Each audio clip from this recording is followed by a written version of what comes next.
प्रिय विद्यार्थियों, आज हम कक्षा 12 वार्षिक परीक्षा 2025 विषय राजनीति विज्ञान के प्रश्न पत्र का इस वीडियो में हल करेंगे। आप इस वीडियो में बताए गए उत्तर के माध्यम से अपने उत्तर का मिलान कर सकते हैं और आपके कितने नंबर आ रहे हैं हमें कमेंट करके बता सकते हैं।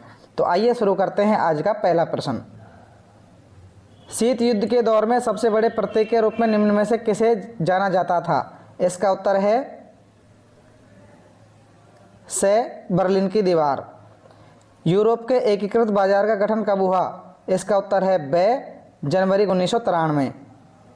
अगला प्रश्न है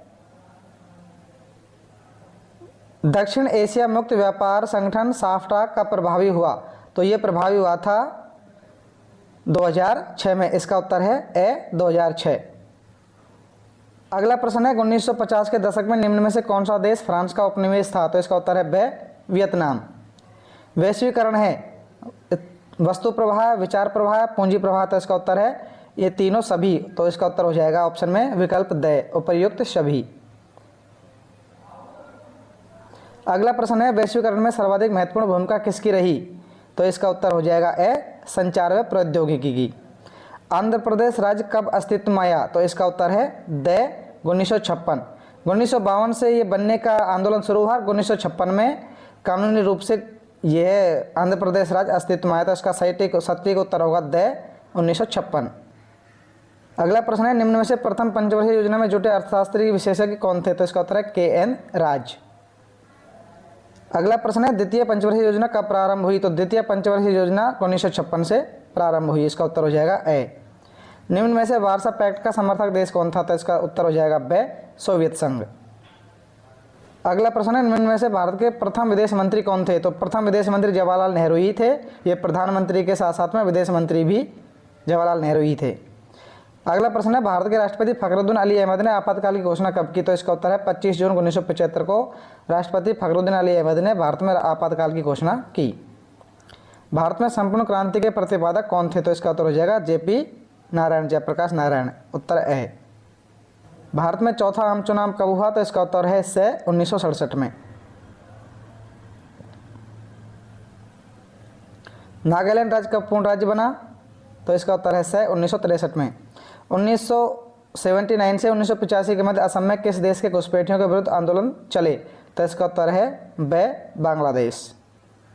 अगला प्रश्न है 1989 में बनी राष्ट्रीय मोर्चा सरकार का नेतृत्व किस प्रधानमंत्री ने किया? तो इसका उत्तर है ब वीपी सिंह ने, विश्व प्रताप सिंह ने।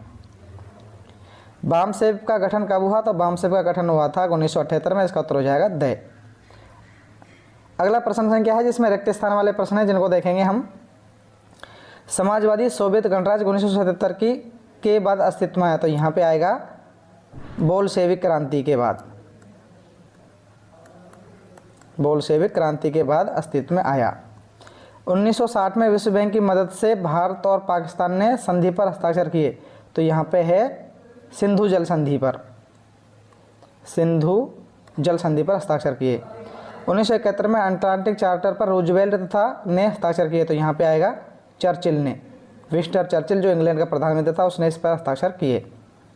नव उदारवादी वैश्वीकरण के विरोध में एक विश्वव्यापी संगठन है WSF।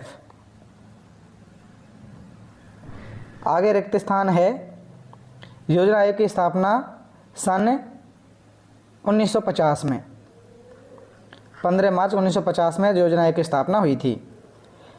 यहाँ पे खाली जगह है वे संविधान संशोधन द्वारा लोकसभा कार्यकाल 5 से 6 वर्ष कर दिया गया। तो इसका उत्तर है 42वां संविधान संशोधन 1976 के द्वारा। आगे प्रश्न संख्या 3 है अति लघुतरात्मक प्रश्न। निम्न प्रश्नों के उत्तर एक शब्द या एक पंक्ति में दीजिए। जैसे पहला प्रश्न है आसियान की स्थापना कब व किस घोषणा पत्र पर हस्ताक्षर करके हुई? इसका उत्तर है आसियान की स्थापना अगस्त 1967 ईस्वी में बैंकॉक में आसियान घोषणा पत्र, जिसे बैंकॉक घोषणा पत्र भी कहते हैं, इस पर हस्ताक्षर करके हुई। अगला प्रश्न है यूरोपीय संघ के विदेश एवं रक्षा मामलों में क्षमता सीमित क्यों है? कोई एक कारण दीजिए। तो इसका कारण है यूरोपीय संघ के देशों का अंतर्राष्ट्रीय मामलों में एकमत नहीं होना, क्योंकि यूरोपीय संघ में लगभग 27 के आसपास देश हैं और इन देशों का अंतर्राष्ट्रीय मामलों में एकमत नहीं होने से विदेश और रक्षा मामलों में इनकी शक्तियां सीमित हो जाती हैं। अगला प्रश्न है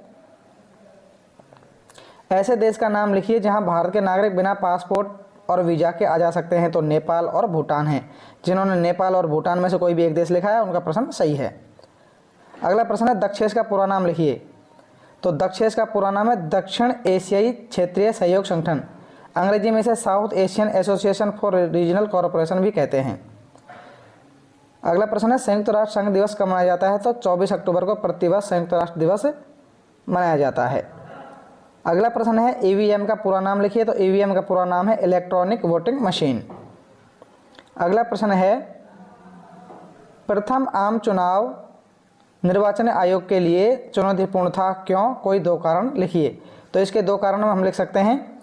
दूरस्थ एवं ग्रामीण क्षेत्रों में चुनाव करवाना, निष्पक्ष और स्वतंत्र चुनाव करवाना 1951-52 में हमारे चुनाव आयोग के लिए महत्वपूर्ण कार्य था, क्योंकि उस समय हम भारत देश आज़ादी हुआ था और संसाधनों में हम बहुत पीछे थे, इसलिए भारतीय चुनाव आयोग को चुनाव करवाने में काफ़ी चुनौतियाँ थी।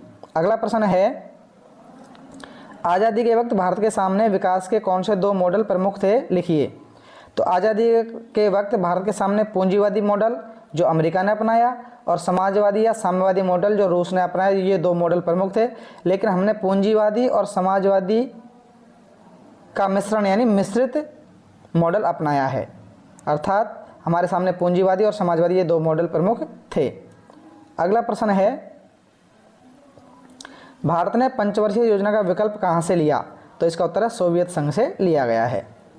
अगला प्रश्न है जम्मू कश्मीर को किस अनुच्छेद के तहत विशेष दर्जा प्राप्त था। तो इसका उत्तर है जम्मू कश्मीर को अनुच्छेद 370 के तहत विशेष दर्जा प्राप्त था। तो कांसीराम के दल बहुजन समाज पार्टी में बहुजन से क्या अभिप्राय है। तो बहुजन समाज पार्टी में बहुजन शब्द का अभिप्राय है बहुसंख्यक समुदाय। अगला प्रश्न है अन्य पिछड़ा वर्ग को आरक्षण हेतु किस आयोग ने सिफारिश की थी। तो अन्य पिछड़ा वर्ग को आरक्षण मंडल आयोग की सिफारिश पर मिला था। इस प्रकार हमने ये एक शब्द वाले या एक पंक्ति वाले प्रश्नोत्तर को कर लिया है। इसके बाद में खंड ब में हैं बड़े प्रश्न हैं। इन प्रश्नों को आप अपनी पाठ्य पुस्तक में से मिलान करके अपने उत्तर को चेक कर सकते हैं। यहाँ तक हमने जो प्रश्नोत्तर बताए हैं इनमें से आपके कितने नंबर आ रहे हैं हमें कमेंट करके बता सकते हैं, अपना स्कोर को जांच सकते हैं। अंत में आपसे एक निवेदन है, यदि आप हमारे चैनल पर नए हैं तो चैनल को सब्सक्राइब कर लें, जिससे कि आपको नए वीडियो का नोटिफिकेशन समय पर मिल सके। धन्यवाद।